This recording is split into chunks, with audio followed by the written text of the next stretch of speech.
Hi, this is Lynn Fraser.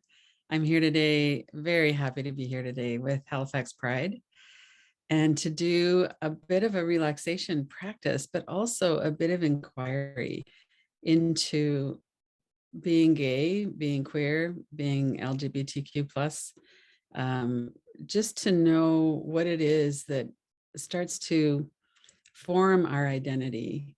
And in particular, if there are parts of that that we celebrate, and there are parts of that that we probably have a history of being shamed for, whether we're shamed for ourselves, whether it's shaming from the community that we're in. And I'm 68 years old, so I came out at a time when I was in my teens and 20s when it was very different to come out. And now it's a different environment, but there's still so many challenges. So it's really helpful, I think, to look at some of the conditioning that we probably internalized and then to see if we could let some of that go. So let's start with a little bit of coming into our body, coming into the practice. So notice what happens when you tune into your body right now. Just what I was saying about coming out as queer or being in this community leaves an imprint. We have a response to that. And so what does that feel like in your body right now? What are the thoughts in your mind? Take a few deep breaths.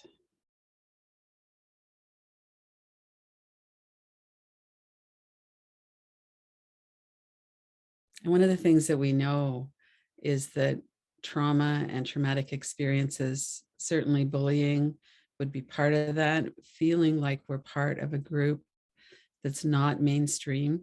So we have that really heartfelt connection with people in our community.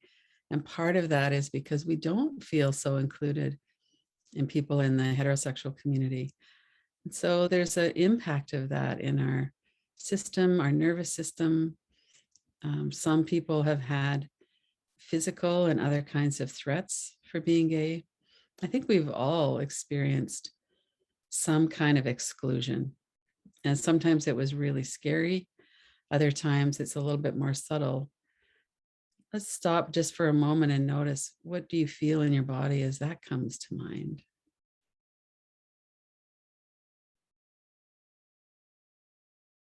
So I work with people with trauma. That's my main focus, is helping people to heal their nervous system and to help regulate our nervous system after trauma.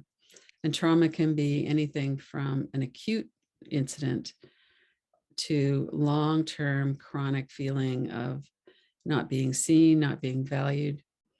And it has such an effect on us. So one of the things that we know is that our nervous system gets jacked up when we have a threat. So we might stop breathing. It's very, very common that we hold our breath. So if you were to notice just now,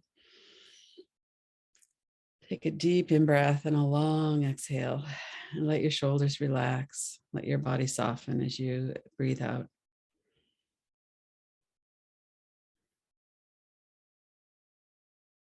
And sometimes that's going to feel very comforting. Oh yeah, I forgot I wasn't breathing. And then we just kind of let ourselves enjoy a deeper breath. And sometimes that might even feel a little bit like, no, that makes me feel kind of uncomfortable. I don't really feel comfortable taking a deep breath. And part of the reason for that is that our nervous systems respond with a freeze response when we're under a lot of stress or threat.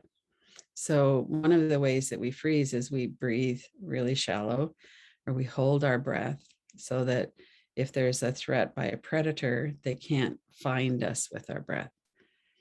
And so what happens is now we don't live so much in a world where there's physical threats, although certainly there are some, especially in our community. And we develop these habits of, we tighten up through the back of our neck and shoulders.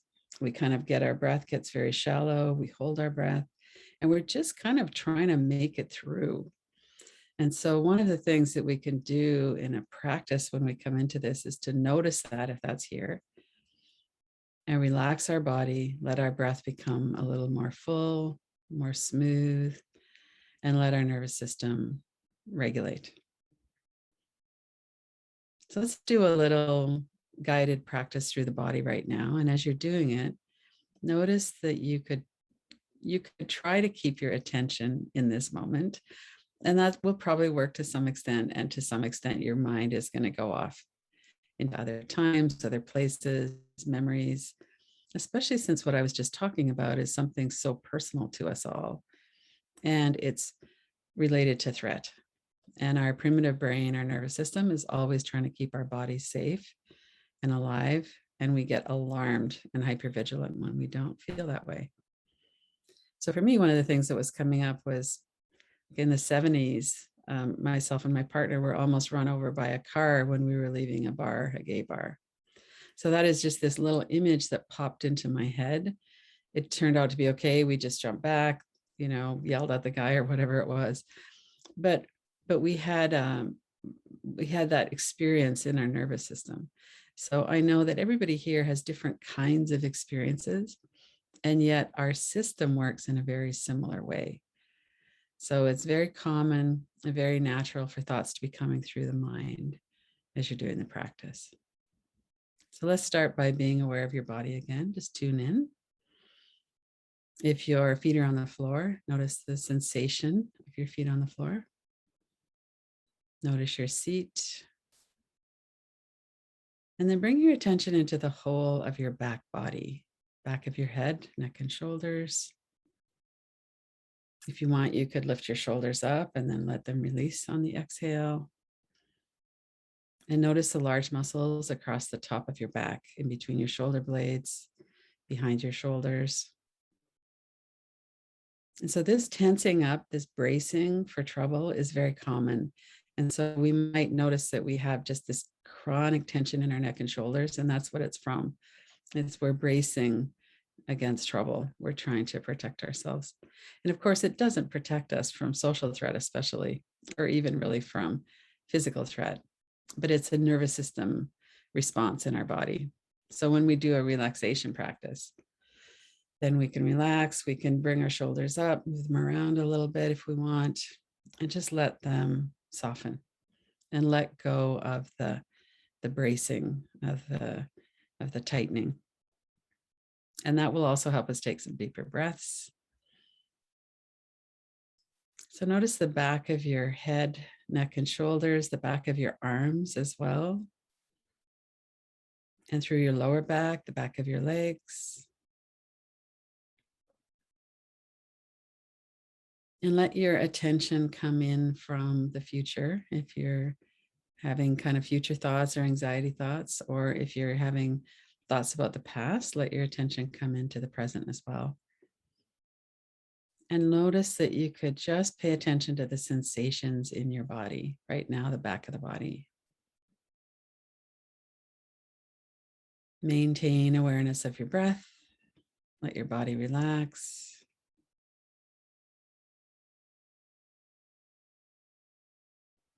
And then bring your attention into the front of your body and start with the forehead and eyebrows. So if we were to lift the eyebrows up on an inhale, and then let your eyebrows soften as you breathe out.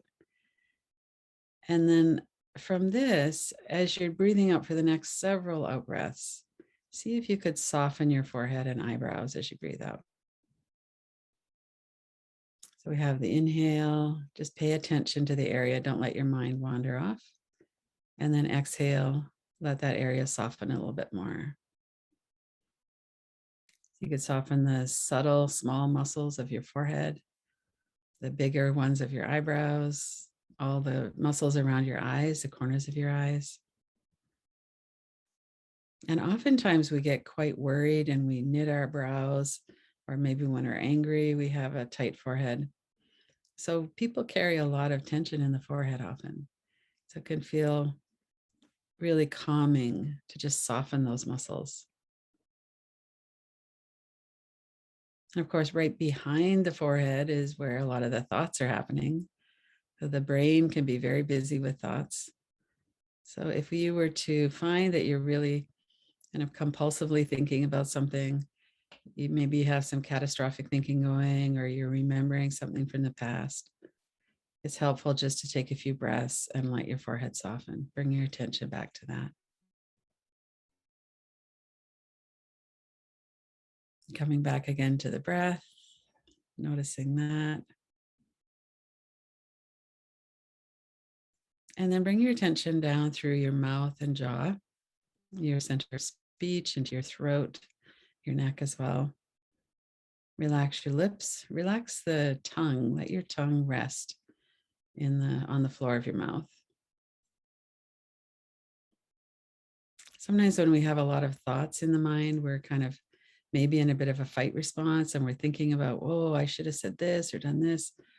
And we can get some activity in the throat and the vocal cords. We're like sub-vocalizing our thoughts, even if we're not saying them out loud. So letting your tongue rest and letting your vocal cords be still can help to settle the mind as well. Of course, the other big thing that many people do in our mouths is we clench our teeth. So you could take a moment to roll your lower jaw around a little bit. See if you can loosen up the hinges of your jaw. And put a bit of space between your upper jaw and lower jaw so that you're not touching your teeth top to bottom. And that way, even if you get that clenched teeth thing going on, you're not going to be hurting your teeth. And it can help to bring our awareness to it as well.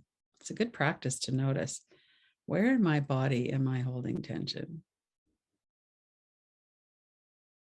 And notice the feeling of the air as it comes in through your nostrils, down through the back of your mouth and throat.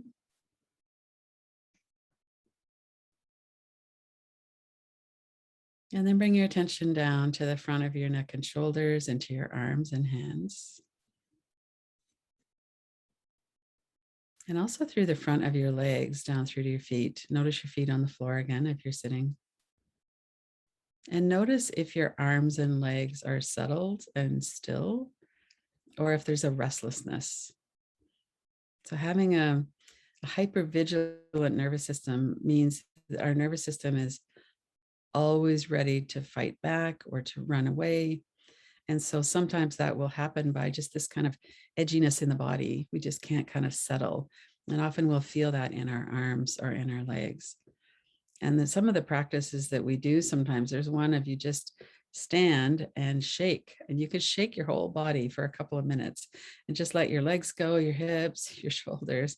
And you can get quite vigorous with this. In Qigong, they call that shaking the tree. And it's quite a wonderful practice just to release that energy out of our body. So if you're noticing that your arms and legs are restless and you have that kind of readiness going on, that's something to just know it's a nervous system response. You can do something to release that energy. You could jog in place for a moment or shake or something. Or you could just stretch maybe and notice, wow, I've got some edginess there. I can't really settle my body right now. And then all of these practices that we do of the breathing, relaxing the muscles, those all help to assure our nervous system that, in fact, we're okay right now. It's okay to relax. So let's come back to noticing the whole front of the body again. And now we'll come into the chest and into the stomach area.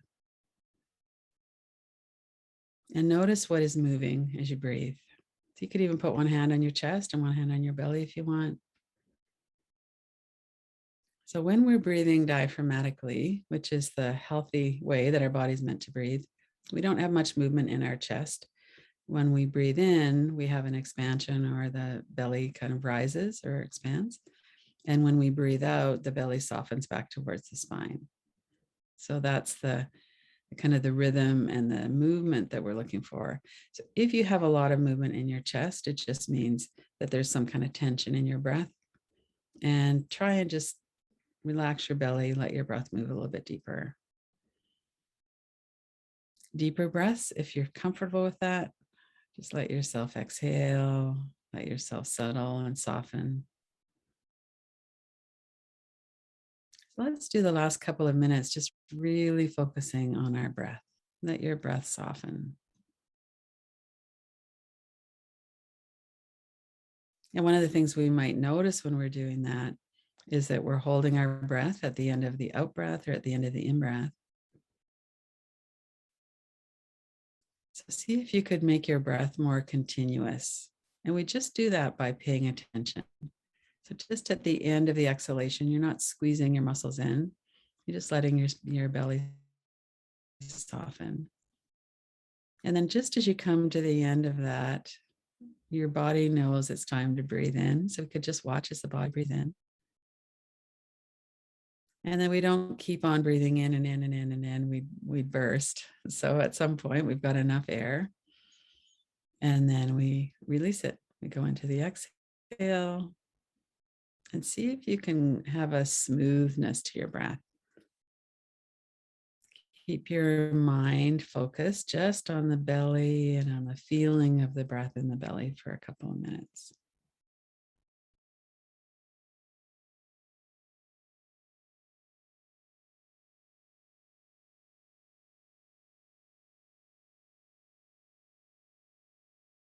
And that can feel really challenging sometimes if our mind is really busy. It kind of feels like I don't actually want to just sit here and breathe. I got other stuff to do. I got things to worry about. I got stuff going on. But just for another several breaths, see if you could soften your belly as you breathe out and give yourself a bit of a rest. And notice if you could breathe in more deeply. And if you could relax your whole body, head to toes.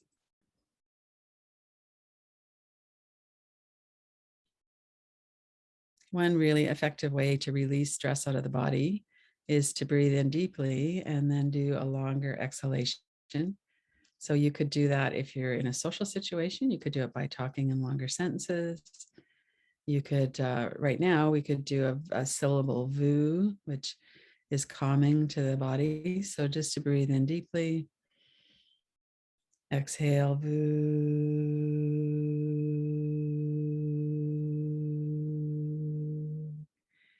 And then let it trail off at the end of the exhale and then breathe in again.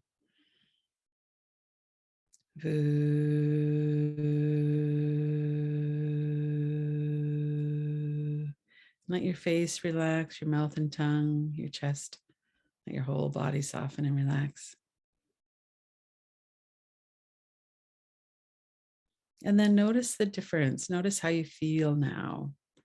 So this particular practice, we were really looking at the nervous system and some of the threats that could happen as we're just kind of going about our lives and we're feeling excluded or bullied or some of the more difficult things about being queer. And then we're looking at the nervous system and how we can actually work with our system to soften and relax and regulate. And that's really an essential part of having a happy and fulfilled life, is to be able to have a nervous system that works with us and that we can have some tools to calm our system down. So just one more time, close your eyes for a minute if you want. Just notice your whole body, head to toes. Notice your breath.